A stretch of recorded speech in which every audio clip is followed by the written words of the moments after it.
ഷൈനി വിൽസൺ കൂടി ഈ ഘട്ടത്തിൽ നമുക്കൊപ്പം ചേരുകയാണ്. ശ്രീമതി ഷൈനി വിൽസൺ, നമ്മളെയൊക്കെ സംബന്ധിച്ച് ഏറെ നിരാശാജനകമായ ഒരു വാർത്തയാണ് നമ്മളെ തേടിയെത്തിയിട്ടുള്ളത്. പക്ഷെ അതിന്റെ നിയമവശം അത്തരത്തിലാണ്.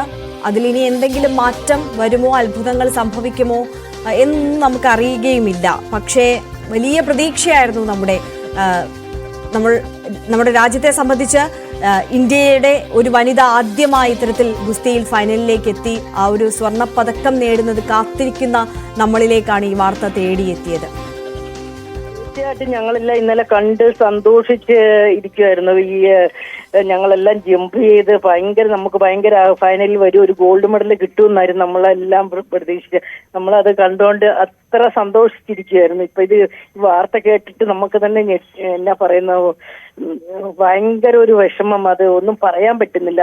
അതുപോലെയാ, എന്താ പറയണ്ടേന്ന് പോലും അറിയത്തില്ല. അത് ശരിക്കും എന്താ സംഭവിച്ചതെന്നൊന്നും അറിയത്തില്ലല്ലോ. നമുക്ക് ആകെ ഒരു വിഷമം.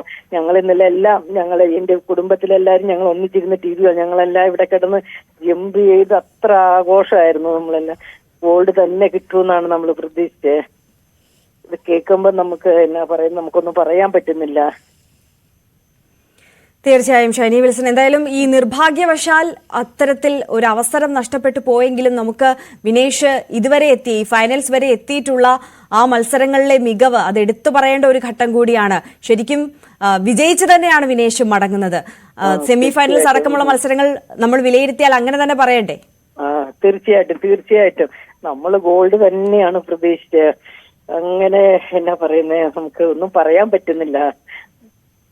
നമുക്കാകെ നമ്മള് സ്പോർട്സുകാരി എന്നുള്ള രീതിയിൽ നമുക്ക് അതിന്റെ സങ്കടം അത് എന്നാ പറയുന്നത്, നമുക്ക് പറ്റിയതുപോലെ എനിക്കിപ്പോ തോന്നുന്നു. ആകെ ഒരു വിഷമം.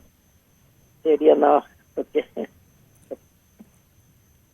ശരി ശ്രീമതി ഷൈനി വിൽസൺ, താങ്കളുടെ വികാരം മനസ്സിലാക്കുന്നു.